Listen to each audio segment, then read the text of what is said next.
and this is the mic. Maybe it does. So it's taping right now as we speak. All right. Okay, this is a Going All the Way interview with Nomeansno. And your name is? Andy. And your name is? Rob, why don't you just set it down? It should be fine. Okay. Andy who? Andy what? Andy Social. Andy Social? Okay. Andy Christ. Andy Septic.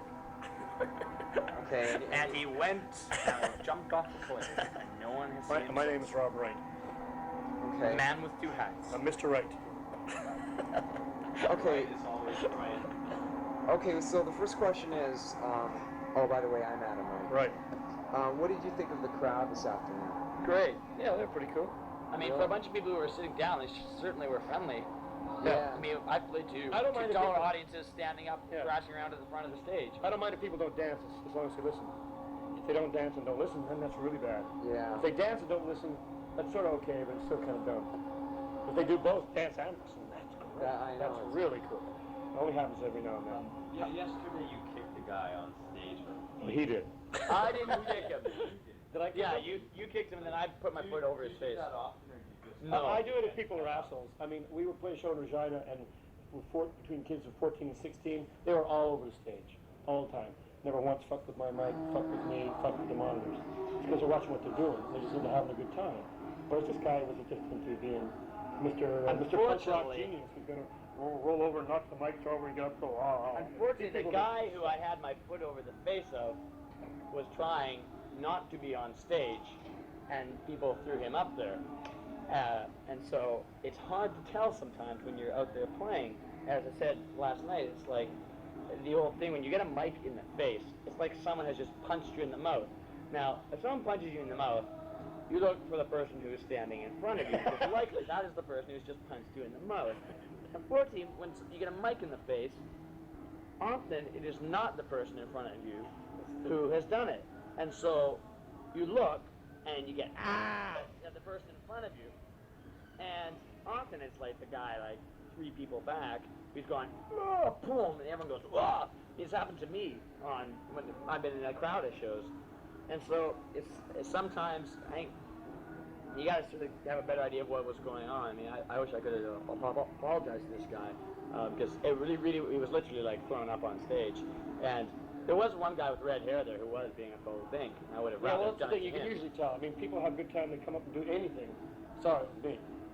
But if they're obviously just being dinkheads, just waving their cocks to the audience, basically, what a big guy. Right. I mean, I don't like them, and I don't give them too much discretion to do things. Usually kick them off. Yeah, it's like people, I mean, I don't like it when people are in the audience and they're like pushing other people around and stuff like that. People are just standing there trying to have a good time, right? It's not so bad when there's a big crowd and everyone's slammed up against each other and you're like, like this, and you're like, I don't know how this is translated to print, but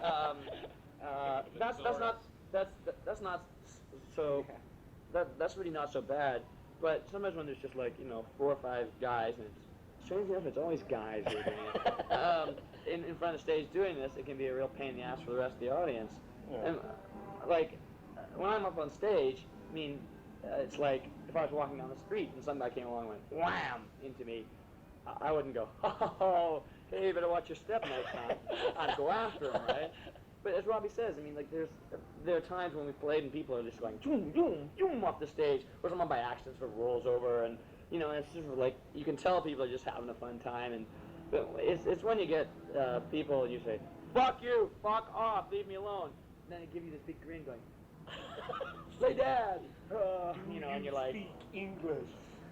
Yeah, and not to really class Toronto, but I find that in dealing with business-wise at clubs in Toronto and often with crowds, it's like this spirit of intimidation seems to rule, which does not have to be the case. You do not have to strut your stuff to have a good time. You do not have to intimidate people to get a space to dance in and stuff like that. It's hard to get a friendly show. Yeah, and it's just not necessary. It really starts to piss me off. Today was people sitting down, and it was really friendly. Yeah. And that was fine. We're Much not better asking than everyone last to sit down for us, right? As Robbie said, certainly we played to enough people sitting down being really boring. But, it's the fact that today was an all-ages show, too. Yeah. I think, made a difference. I mean, Why is that? I don't know. Some all-ages shows. I mean, being an asshole knows no like age, race, creed, color, religion. You know, I can be an asshole, male, female, makes no diff. Although the males seem to have more experience than that. Yeah. This is part of the thing. Well, it's so male-dominated, the hardcore scene. Yeah, I mean, it's the whole thing. I mean, it claims to be an alternative. People talk about anarchy. People talk about this or that. And it's just the same old fucking age-old bullshit that has always been around. And from the time I went to, see, Trooper or somebody like that in BC or at some big rock show. Yeah, everyone talks about the skinheads. There was a bunch of skinheads in the show last night. They were in the corner. They weren't saying boo, doing nothing. No. It was these leather jackets with curly hair in the front who were doing the dickheads. I know. I mean, you cannot judge people in any way by what they wear, whoever they are. I don't. Unless they got a screwdriver, Well, yeah. Well, on you the back can of usually their see. jacket. You can usually If they tell. have white power tattooed over their back, I mean, you might think, I may have some trouble with this fellow tonight. But generally the audiences we get are pretty good. I think we're trying to cultivate an audience that comes to see us rather than just come to see a show, another show. And the more the merrier. If there's, good mix, men and women and sometimes kids and the odd dog every now and then and the odd 30-year-old guy with glasses with curly hair going, Hey, wait a minute. wow, you guys Are you that guy? Yeah. That's me enough curly hair though. Well, how old are you guys? 72. No, That's the accumulated age. I'm 35. Really? 35? I'm 26. 26? Right on somebody who's older than you. I'm always old. Feels good. Yeah. There's that your drummer? No. Oh. Come back. Next question. Okay, you guys are from Victoria, BC. Do you like the alternative scene up there? Yes, it's pretty cool. It's good. Yeah. There's a few more bands happening now than there was a couple of years ago, so it goes in cycles like any scene. Yeah. You get times when things are just dead, no one's doing anything, same old, the old day goes, and the old Nomeansno hanging around there. But there's some good bands around right now. Spiky Norman, Mission of Christ, a new one called Shovelhead, Yeah. a few other ones, and it's pretty good. Most people know each other, although the scene appears to be getting younger rather than older. It's like, I'll go to a show and someone who's 20 years old comes up to me who I've known since they were like 13 and go, who are all these kids here? Yeah, it's kind of neat to see, actually. I remember you playing the whole new crowd there. I've never seen before. Like, they all got the hair and they got The only Sex change Pistols tape. that happens, I think, often is that I think there's less of a sense of novelty to things. The sense that when we started out, like many bands in many places, there was no alternative scene. There's sort of nothing happening. You sort of do it yourself, start your own. Oh, what do we do? We're going to put on a show. Oh, let's rent a PA. Let's do this. And I think in a lot of cities is that you get that sort of attitude where people are more content to go to shows than actually pick up a guitar, be in a band, and play and put on a show. Right? Some places it's very hard to do that. But Here's the drummer. Hi, Here's John. right there. What's your name? John. Hi, I'm Adam. I think you're going all the way fancy. Issue number 3 coming up. have a seat, John. Did you already speak with? No, you might as well do that to Tom. Yeah, I'd like to interview the whole band, so if you could. Well, you better do this. John, try to find out how much money was made and let's go easy. Yeah. All right. Okay. We're taking free beer. So, I got do two and a half ones. you guys basically fit into the alternative scene or more the hardcore scene, or not? I don't really know, quite frankly. We play mostly to, we like to play mostly to hardcore crowds, but when you play a lot of bars, you get any sort of people. Yeah. We always started out in our core of bands have always been in the hardcore scene, although we've never really played that kind of music. I mean, we play more songs now that are basic hardcore songs than we did when we started out. Basically because we just got kind of tired of what we were doing and wanted to change, and we like that kind of music. We kind of band will try anything once or twice, right?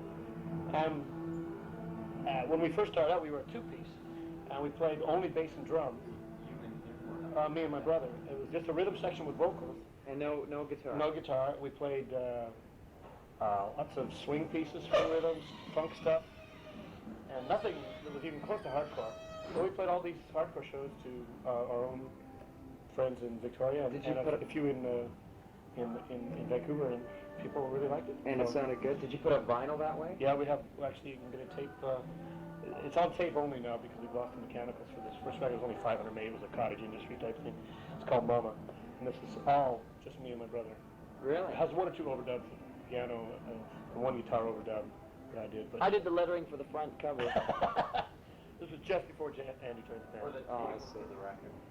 And it's quite different from what we're I doing did the whole now. layout for the tape. In a way, it's probably more different, more unique than what we're doing now, simply because of this, the instrumentation, right? When you put a guitar in, it tends to become more like just rock and roll, and you can see all the connotations and all that.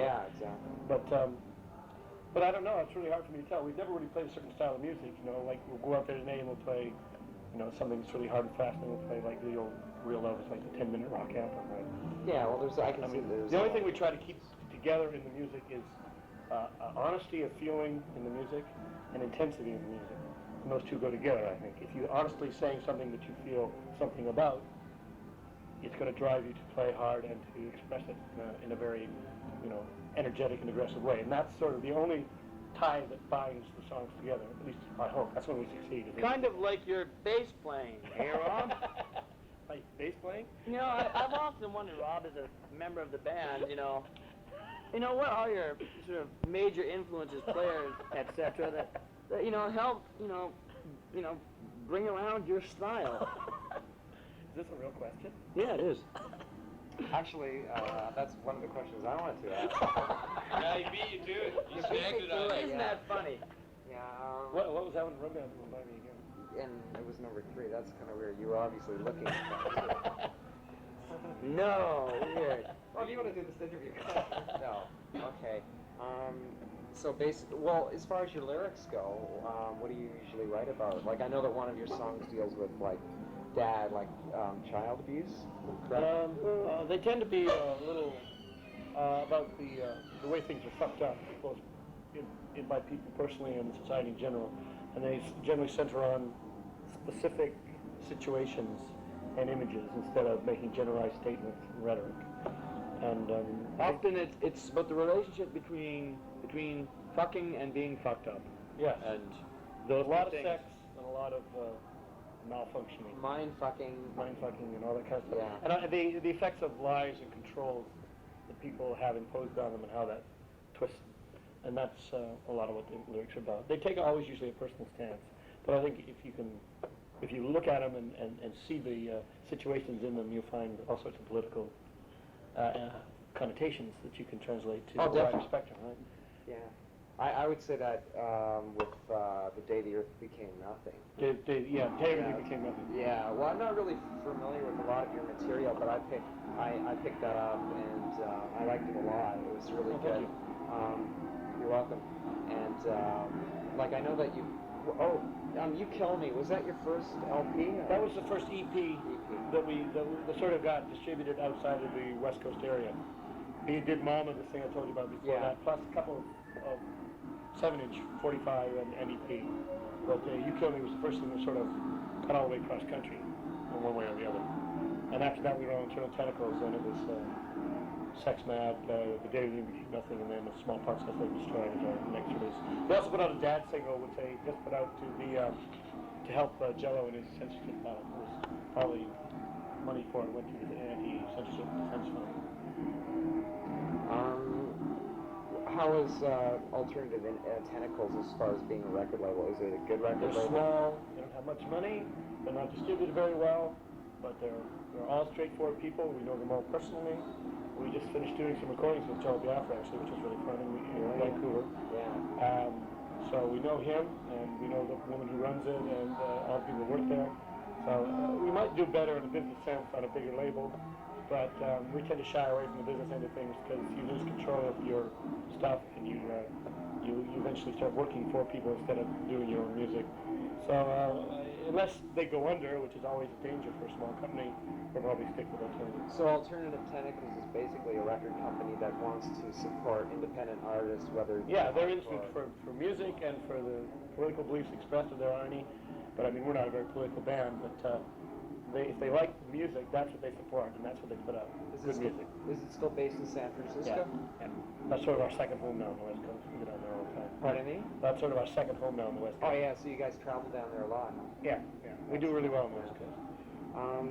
Getting back to the bass style, what you were saying, as for the bass style, what are the master influences? Major influence of my bass major player? influences. A friend of mine wrote this. I guess Jar Wobble, Jean-Jacques Brunel? Brunel from the Stranglers. I like guys who play loud and are always at the forefront of the music. The guy in Gang of Four is another one. I really didn't. My style of music comes out of constantly playing on the guitar and running blues riffs up and down all the time. I mean, I'm not a professional musician by any means. Yeah. But well, I can play my own stuff, but whether I can translate in any other field, I don't know. But I just like guys who had their bass up front and played it in a unique way. Didi Ramon. Oh, an obvious choice there, because he likes to play the guitar, and so do I on the bass. But like I say, the music influences. I've been listening to music since I was, 8 years old, and started hearing the Beatles, and I went from heavy metal to blues rock to southern rock to jazz fusion to jazz. And When were you into Southern rock? I was a big Allman Brothers fan, and Charlie Daniels. I had some of his stuff. No. Yeah. Oh my God. And so the only thing that inspired me to actually play music, though, is when I heard the Ramones, Sex Pistols, Stranglers, people like that. That got me to do it. And so I have to say that if I try to draw on everything that I've always heard, it's punk rock, old punk rock, is where I got my musical influences as far as bass playing. It's the people who were playing at that time. I obviously can see that. There's a heavy funk influence. Well, I got into it. I kind of feel stupid sometimes I'm playing it because I'm some white guy up here who's always listening to like heavy metal going, bop, bop, bop. I'm not Doug Wimbish, right? I mean, we play around with it, but it's basically not our strong suit. It's a sort of just like. It's not like we were fun listening do. to like tons of Funkadelic and James Brown records in the 70s that we were sort of getting this from. It's because we heard bands like the Gang of Four take these sort of funky things and fuck around with them and sort of make them sound different. And I think the record that got punk rockers into dancing, one record into dancing with a funky beat, and that's the song Change by Killing Joke. Yeah. Because it had all the things that a punk rock song had. Big bass, lots of guitar, snappy Snarly drums, vocals. snarly vocals, but it had this real funky riff that I was playing, Dun, dun, dun, dun, dun, dun, ah, bum, bum, bum, bum, bum. Ooh, it was like this disco song, only with like all these I listened to it and I went, that's great! And actually Killing Joke in a lot of ways is, for me, it really changed the way I sort of looked at things in the sense that them and the Gang of Four is that you could make totally intense music, but make it so you could, shake your ass to it, basically. Yeah, we're not. Shake your fan. Yeah, exactly. we never were sort of like musical extremists. I mean, I like all sorts of straight pop music and stuff like that. Yeah. And the punk bands I really like the Ramones are basically the Beach Boys, in the 80s, right? I mean, the songs they did are beautiful little pop songs. And we try to incorporate that stuff. If something sounds like a hot little lick, a little a hooky thing, I mean, we don't go, oh, let's make it weird. We go, oh, wow, that sounds good. Let's put it in. Robert John don't. I say, let's go. And he likes the weird things. We have a good balance there. John, drummer, writes a lot of music on keyboard. He's a very good piano player. Yeah, what's with you have another member of the band who plays piano? No, that's John. Every time you hear a piano or keyboard on a record, it's Johnny playing. He's the drummer. Oh, the drummer. Okay. Yeah. And he writes a lot of music, even all songs he writes on keyboard. And he comes up with a lot of real pop stuff. He really gets into it. And Andy's the guy who wants to go, well, yeah, but let's make some weird sound here, scratch our strings, play something on a tune right there. Wow, that'd be great. Because he's into, he started out being right in the Gang of Four and the Residents and people like that. Actually, I started out being into Elton John when I was in the early 70s, listening to AM radio. Punk rock came along, and I thought, this is great. I can play this. I don't have to be in a band. So I did that, and then when I heard Andy Gill in Gang of Four, and I heard, what's his face, Robert Quine, like Richard Hell Voidoids And the records. guitar player from MX-87. MX-87, my all-time guitar hero.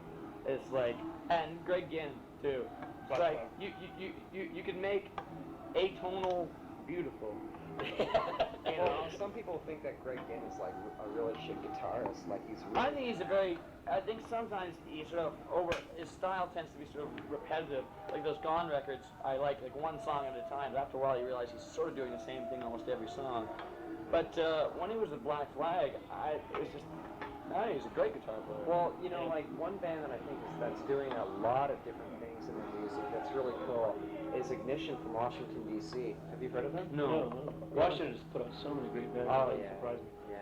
So many great bands that come out of DC. That whole Discord thing was just great. All the bands that came out of there. Yeah. Do they ever tour, man? Are they ever?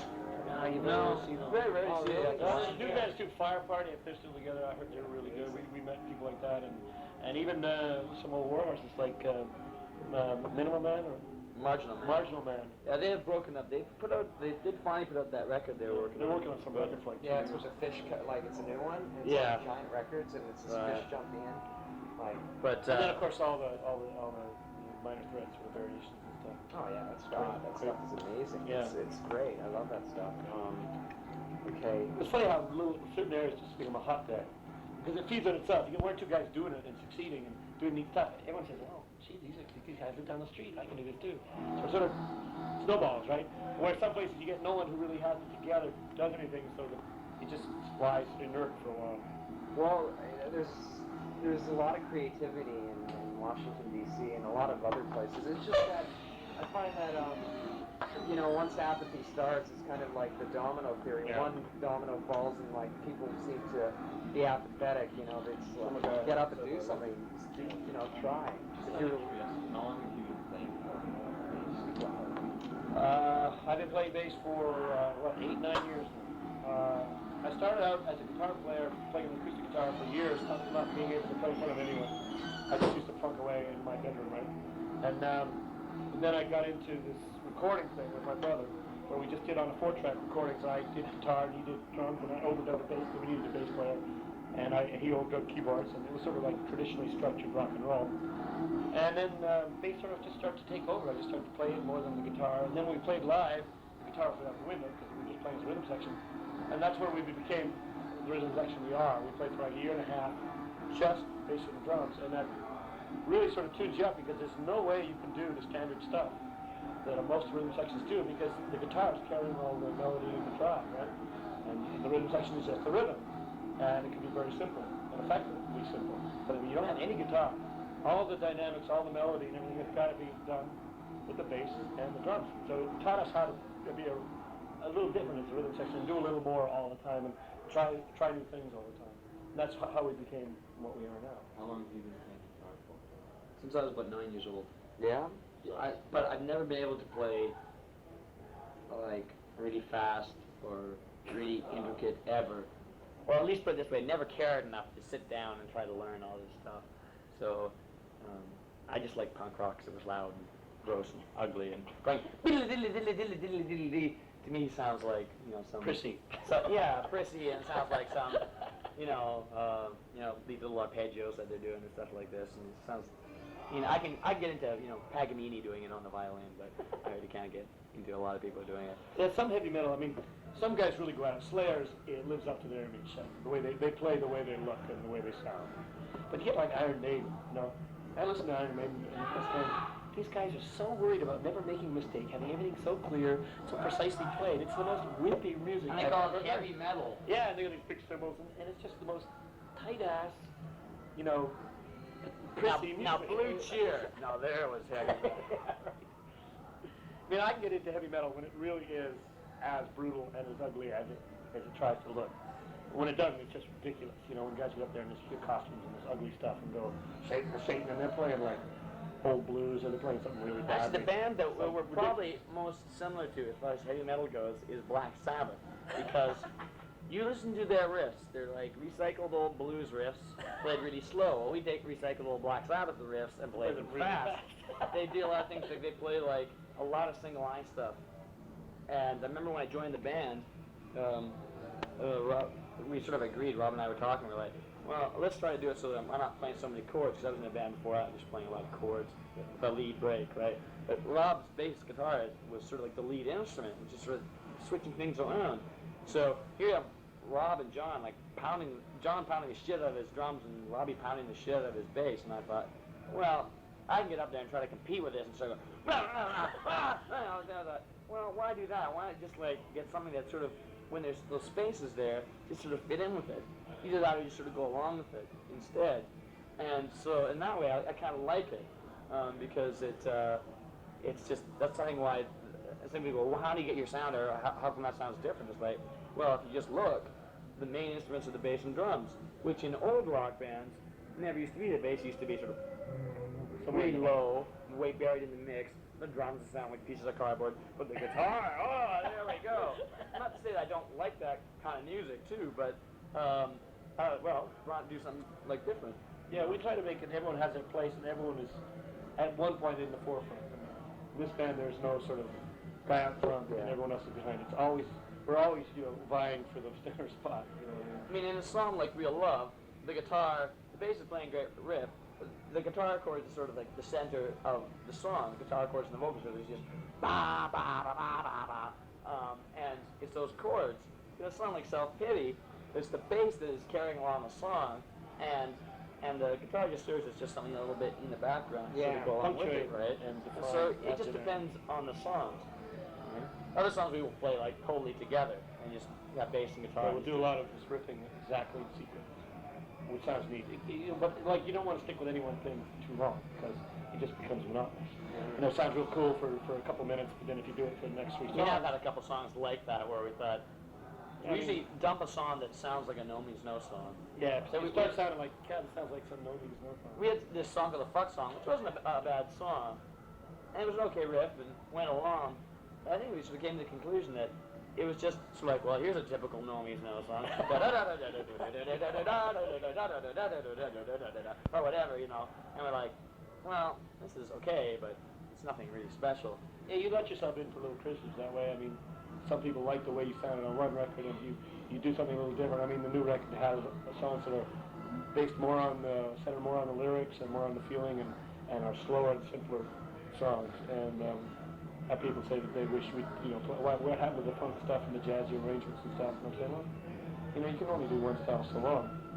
Maybe we'll write that way again and do that stuff. But you just got to keep yourself interested, and you got to go with what your inspiration takes you. You can't say, wow, God, this isn't as fast and as complicated as the last record. This song. This is a 10-minute rock song. Put this away and try to play something that looks like on the last record. I mean, you got to go with what you're feeling at the moment, right? Well, one thing I've noticed about the band is, like, I play guitar and bass as well, and like, my equipment's not that great. It seems as though your equipment doesn't seem to be like really amazing, but the way you do it is really good. Well, acoustic is probably not the best amp in the world. My setup is pretty fucking wonky. I mean, I got this old Fender head that someone's fucked around with, and so it overdrives a lot easier. And these two bins, which by all rights shouldn't go together. I have like a small PA bin that has horns at the top of it, for Christ's sake. And but at the same time, you also, I mean, I went around looking for new amps, and I played a Marshall. That sounds great, but it sounds like a Marshall. You play just a regular Fender amp, it sounds like a Fender. Yeah. I mean, it's nice when you can sort of find your own sound, right? And you think a band like the Minutemen did, like it or hate it. I mean, this is a band that had that annoying, tinny, like totally unprocessed, anything Telecaster like sound, all treble. That was the Minutemen, and that was them, and I think that was great, And as far as we go, we depend a lot on volume. Oh, what? We depend a lot on volume. Yeah. We have a very loud stage sound because it helps us to play with a lot of energy if it sounds too loud to us. I mean, I'd like to have a PA pointing in my direction as well as pointing in its directions. I'd like to hear how loud they're hearing it, and that's what we do. I mean, I overdrive my bass. I mean, it's just a lot of people can play with that same setup, but they're not going to turn the treble way up. They're not going to turn the volume way up. Oh, you mean you just turn it up? I just turn it up, and I get it to sound like a guitar, or like overdriven. Yeah. I just plug it in and it seems to work. You don't have to. No, which is a lucky thing too, because I've always had. Yuri says hello. Ah. Oh my God! Someone get the police! Someone get a video camera. I'm becoming a legend.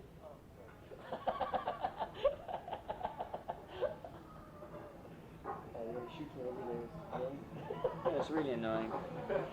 Yeah, so I don't know, you just get your own sound, and there's so many like bass players especially, you know, they just, I mean, John Wobble had it right. I mean, he took what was the typical bass sound, this low, plodding bass that was on so many rock records, and just went, okay, I'm going to make it big, big, big. So when you hit those lows, they were low. Yeah. And when he played big. I mean, it was still that low bass sound, but it was so big. So loud. Yeah, right. And like Lemmy from Motorhead, he's great. He's just like...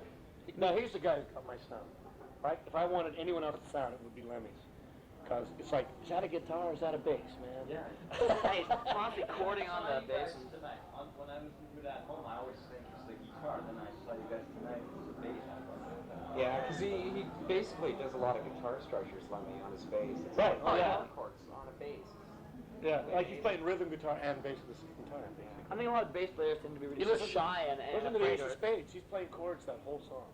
He never plays, maybe once he plays a single line riff. Ace of Spades and guitar thing is constant chording all the time. It's just because they didn't have a rhythm guitar player, so he's filling out the sound, right? Yeah, which is great. Yeah, really. What kind of guitar do you play? I play a Schecter. I'm endorsing Schecter because they make fucking great guitars. At least the one I got anyway. It's a Schecter Telecaster. It was a kit. I don't know if they're making kits anymore, but more than recommended because I've thrown this thing, I've stomped on it. It doesn't seem to go out of tune like really badly, and great pickups. The stock pickups, Schecter pickups in it, and they're really nice guitars and relatively inexpensive, so I'm told. Okay. What exactly is your new album is called? Small Parts, Isolated, and Destroyed. Okay, what is it? What is that? What is Small Parts about? Small Parts works on a couple of levels. It's basically talking about how people get, by the people around them, put into a certain situation where this is the way it should be. This is the way you act, and this is the parameters of your behavior, good or bad. Right, and so you get into a club, and here you will pick up girls, get drunk, get fucked, and have a good, hey, rock and roll time. And here's the band. We are going to get paid money for doing this, so that you will look at us and say, this is our lifestyle, and we don't really give a shit about you as people. What we want is your money. And you have the promoter as well, who are putting on the shows. It's just, what it does, I think, is, just it takes a certain situation which we know about. I mean, we could write the exact same song about something that we didn't know about, but it would be totally stupid. Yeah, this is from the perspective of the world we live in. Also, it's about how your friends do a similar thing to you by saying, this is what we think, and if you want to be cool, and in this clique, this is the way you will think, right? And it's also not for your benefit or for any sort of creative or individual expression. It's so that we all are cool and have our image. That's the biggest problem with music right now, unfortunately, is that, I think it's the biggest problem is that people are trying to be cool. Yeah. And the thing with cool is you are or you aren't. And the thing is, it's not a question of, you cannot become cool. You cannot, go out and buy the right clothes and become cool. Like Deja Voodoo, those guys are the coolest guys on the earth, and they are just that way. They didn't sit down on a strategy meeting one day with a bunch of record executives going, how can we market this? How can we sell this? They are just cool. And I think the thing about cool is like, to every person, like cool is like one definition. Right? Absolutely. Like, it doesn't like. Cool. But the thing is, people don't. What is cool, right? Yeah, it's like people are looking to other. They're looking at how someone dresses, and like using no imagination of their own. I think being cool is like being yourself without trying. Yeah, right. And doing it with a certain amount of class and stuff. So you might be interested to know that they just took down an Elvis picture and put your poster in place. Oh, now The King Elvis. is Now dead. there was a guy who was cool when he was around. Sorry. You wanted to ask a question about that? That song, so let's get going in about 10 minutes. Yeah. All right. Okay, well, let's speed up. So that song has nothing to do with the institutions that rule our lives. Oh yeah, it certainly does. The rock and roll business is only a reflection of the condom business or the detergent business or the arms business, and the process of hierarchy and finding a slot or status in a certain group is not only in the punk scene, it's in the corporate scene, it's in the government scene, it's in the school scene. I mean, it's really just about how institutions and people are obligated to feel, act, and look, be a certain way, regardless of how they feel, think, or believe inside, and how that screws you up, and how that hurts you, because you are a certain way naturally. You're a unique entity. And what you go through in the process of your life is shaving that off, squaring it off, setting it up, blocking it away. So some people, they get to be like 30 years old and they're nobody. They're nothing. You know, they're just another human. No, in whatever structure they're the in. problem is that I think it's not so much that they're nobody as that they turn into somebody.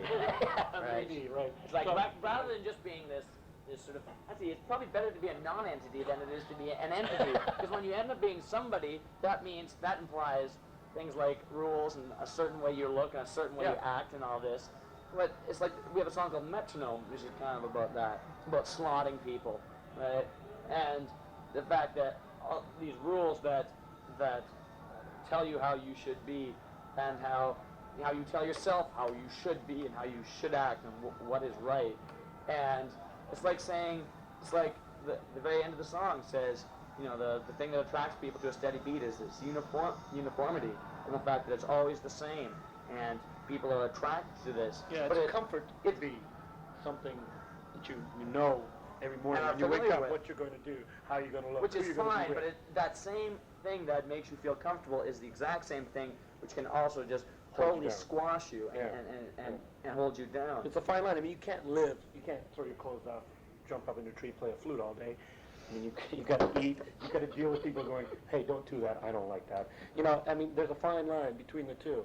We're not trying to cast judgment, basically. I mean, you've got to have order in your life. People in society have to have a certain order and agreement of how they live together.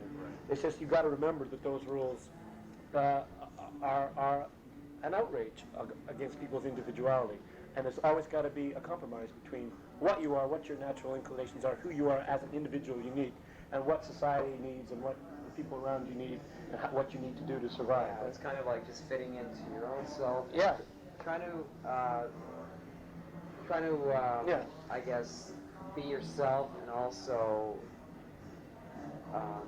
appeal to what society wants you to be. Yeah. You know, which is Yeah. And it's reality. It's and a not- good society is one that doesn't demand too much. In fact, I have this big book here. It's called Being a Nothingness. Oh, my job will start. Oh. There we go. Let's start on page 1, shall we? No, I read a lot, understood very little. Did you guys go to school out in BC, or you I've gone to school many times in my life and always sort of ended up going, university? God, I gotta get out of this. I went for 3 years. I thought I was going to be a teacher. Ha! Where did you go? University of Victoria. I went up there like a fool. Well, I guess I look back at my life and I think, well, I suppose, you know, I got to where I am today being in a band because I went through all these other stupid things. At the same time, it's like William S. Burroughs says. It's like someone asked him once. He said, you know, if you had your life to, you know, do over again, would you change anything? Like, do you regret anything in your life? He goes, in my life, I regret things I do every single day of my life. But no, I went to university, and it just showed me how vapid, stupid, and meaningless life could be. and I went to a punk rock gig, sweated a lot, saw Black Flag, heard extremely loud guitar, and went, "Oh, this is how wonderful life can be." I think it's the feeling that you get from music. For me, getting back to the music, is that for better or for worse, be it a beautiful flower that you see, or like a nice sunset, or whether it's a totally atonal guitar solo by Greg Ginn going at you at 11 on your stereo, it makes you feel something. It makes you feel alive, right? It doesn't make, yeah, right. It makes you feel something. And talking about striking a balance, I mean, that place where we can go and be exactly who we are and do exactly what we want. Sorry, is it a song by? No. Just we were talking before about, you know, slotting and stuff about in small parts and in metronome. All right. The place for us where we can go and be totally ourselves as much as possible and express ourselves as extremely as possible is up on stage. And there people let us. You know, there it's okay, right?